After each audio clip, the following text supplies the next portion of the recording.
Hello, everyone. My name is Connie Samla. I'm a lighting designer in Sacramento, California. And today I'm going to talk about a circadian lighting project that helped children with special needs. It is titled Life-Changing Lighting. So we all have a circadian rhythms, and that is our sleep-wake cycle.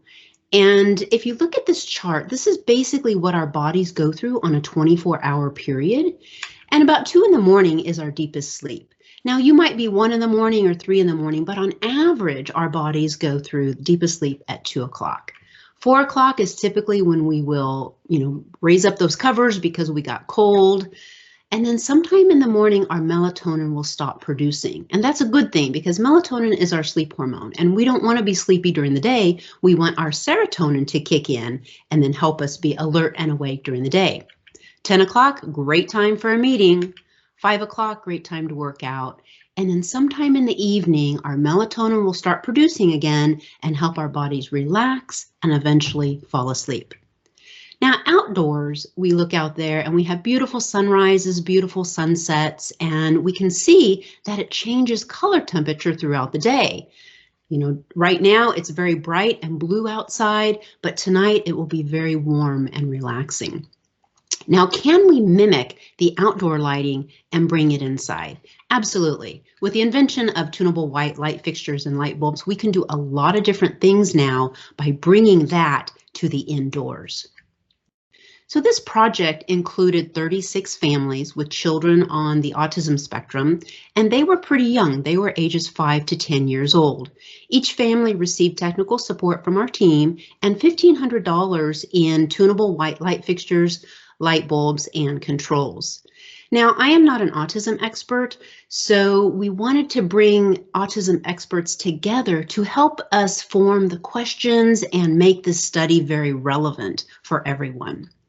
So the study included an educational workshop for the parents to see what they were going to get into. Baseline survey is shown right there. Site visits, 6 months of surveys from the parents, and then of course, final interviews. So the goals of the project were basically to reinforce routines and transitions.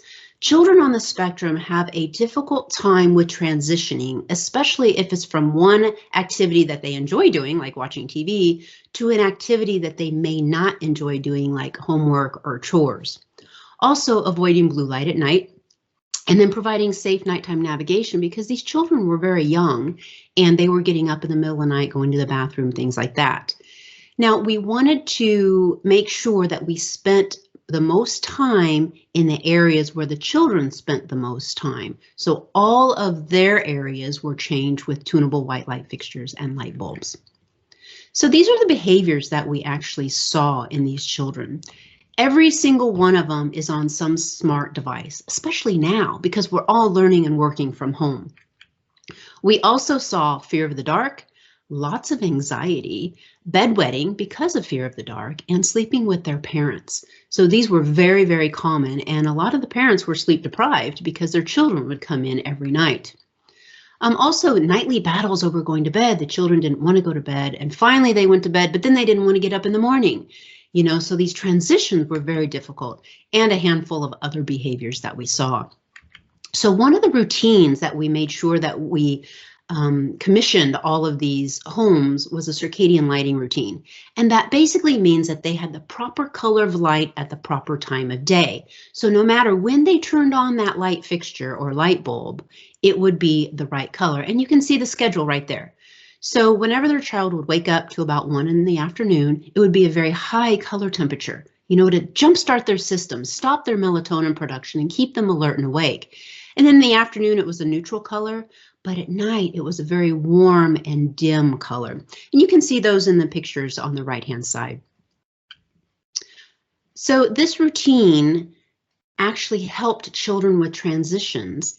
And this is just one of the graphs that you'll see in the report if you wish to download that report. And I'm going to walk it through you here. The title is How Long for Your Child to Fall Asleep After They Went to Bed. And on the bottom are the 6 months of surveys. On the y-axis, it will change depending on the baseline questions and how the parent answered them. And then this was the baseline. So this little girl actually took about 75 minutes to fall asleep after she went to bed. This red line indicates when the team went back to that home and made sure the system was commissioned and running properly. That was very important. And then you can see the surveys here. So the parents had weekly surveys that they would give us, and they did not have access to the survey from the week before. So they couldn't just cut and paste. They were actually just commenting and answering the questions as they went. And they didn't see any of this data until after the project was over. So the result for this family was it used to take our daughter more than an hour to fall asleep, and it's so much easier now. And I know that's just a simple comment, but that was life-changing for that family.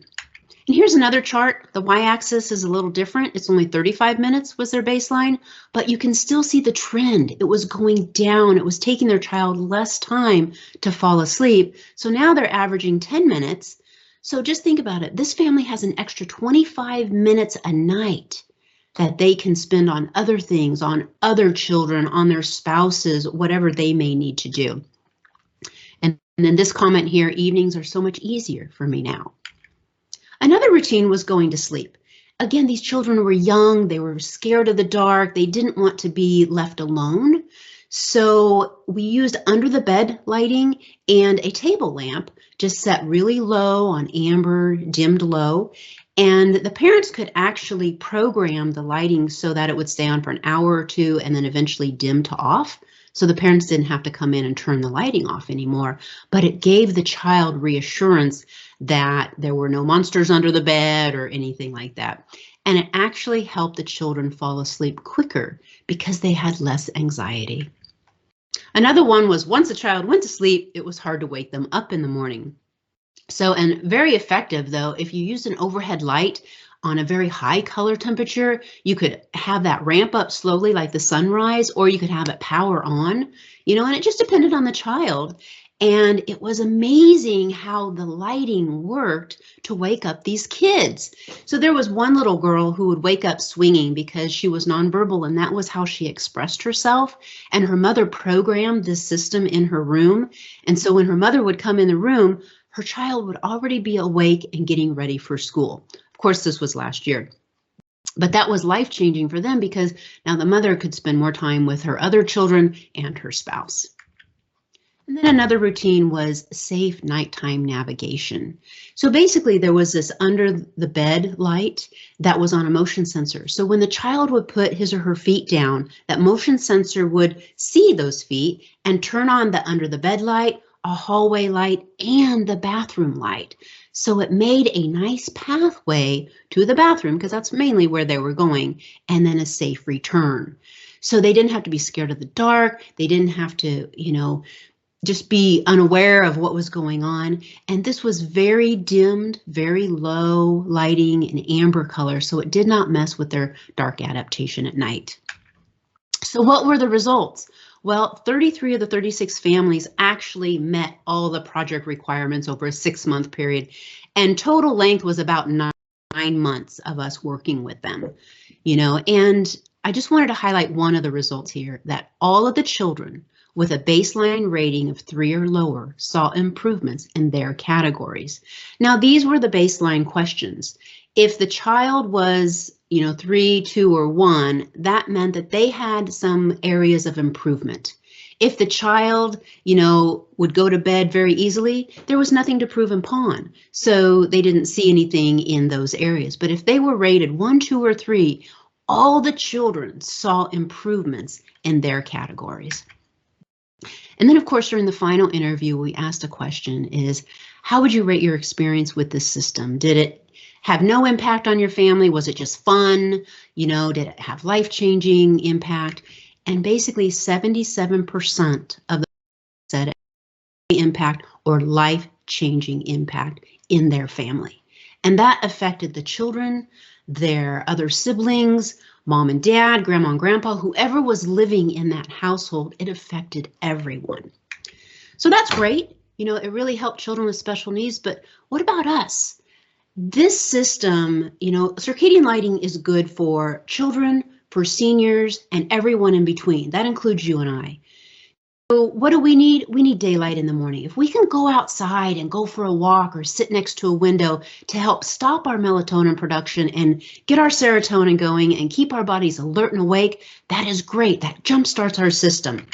And then in the afternoon, sit next to a window if you can, or go for a walk. Keep that going. We want to keep our bodies alert and awake during the day.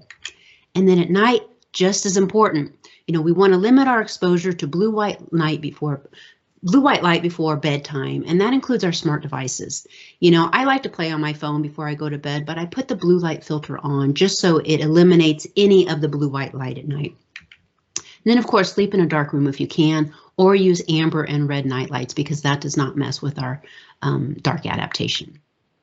If you want more resources, you can visit this website right here. We have Circadian Lighting Guide. We have wonderful videos and testimonials and things like that, and of course the report.